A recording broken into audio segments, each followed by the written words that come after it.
Good morning students.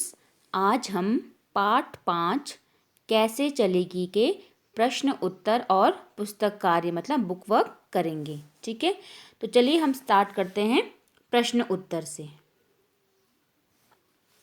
तो बच्चों, हमारा पहला प्रश्न है, पेड़ हमारी कौन सी गंदी हवा खींच लेते हैं।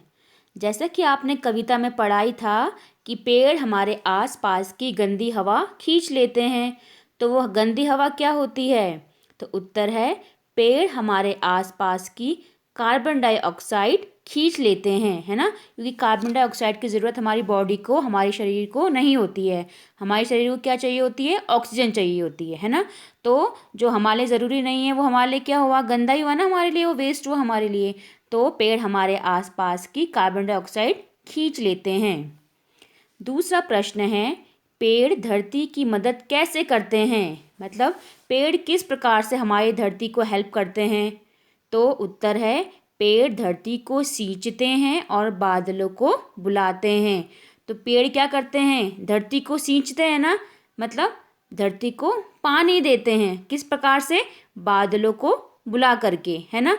जहाँ पेड़ ज़्यादा होंगे वहाँ बादल आएंगे और वहाँ बारिश ज़्यादा होगी, है ना। तीसरा प्रश्न, पेड़ों के बिना हमारी जिंदगी क्यों नहीं चलेगी?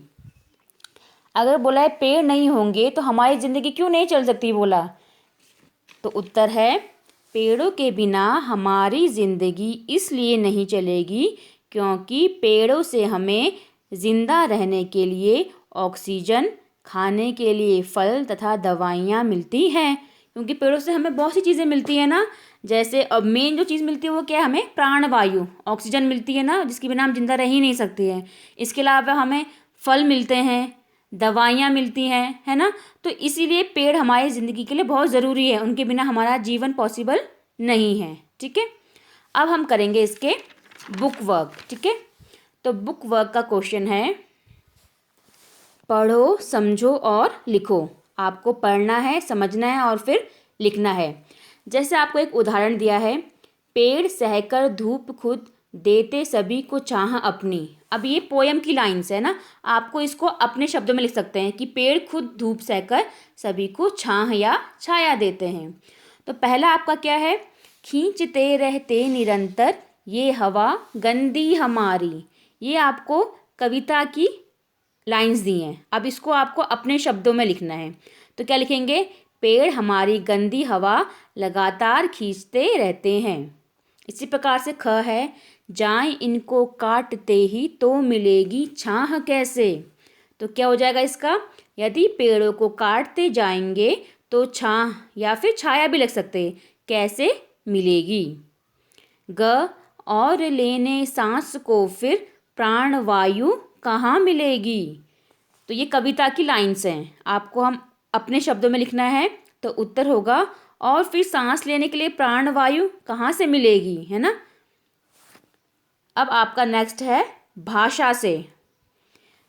भाषा से मतलब होता है व्याकरण से, ग्रामर से संबंधित। ठीक है ना। तो इसका पहला प्रश्न है, इन चित्रों के दो दो नाम लिखो। आपको एक चित्र दिया है, उसके दो नाम लिखने हैं। ठीक है ना। व्याकरण में इसे हम पर्यायवाची शब्द कहते हैं। जिन शब्दों के एक से अधिक नाम होते हैं उन्हें हम पर्यायवाची शब्द कहते हैं।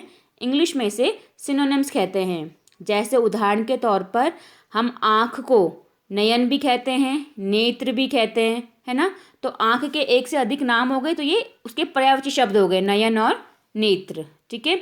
इसी प्रकार से सूरज को हम भानु भी कहते हैं, सूर्य भी कहते हैं, रवि भी कहते हैं, है ना। तो एक सूरज है, उसके दो तीन नाम है अलग अलग, है ना। तो वो सब उसके क्या हो गए? पर्यायवाची शब्द हो गए। इसी प्रकार से आपको देखो पहला चित्र दिया है पेड़ का, तो उसका पहला नाम हो गया पेड़ और दूसरा नाम हो गया वृक्ष, है ना। इसी प्रकार से आपको जो दूसरा चित्र है वो है मेघ, तो उसको हम मेघ भी कह सकते हैं और उसको हम बादल भी कह सकते हैं।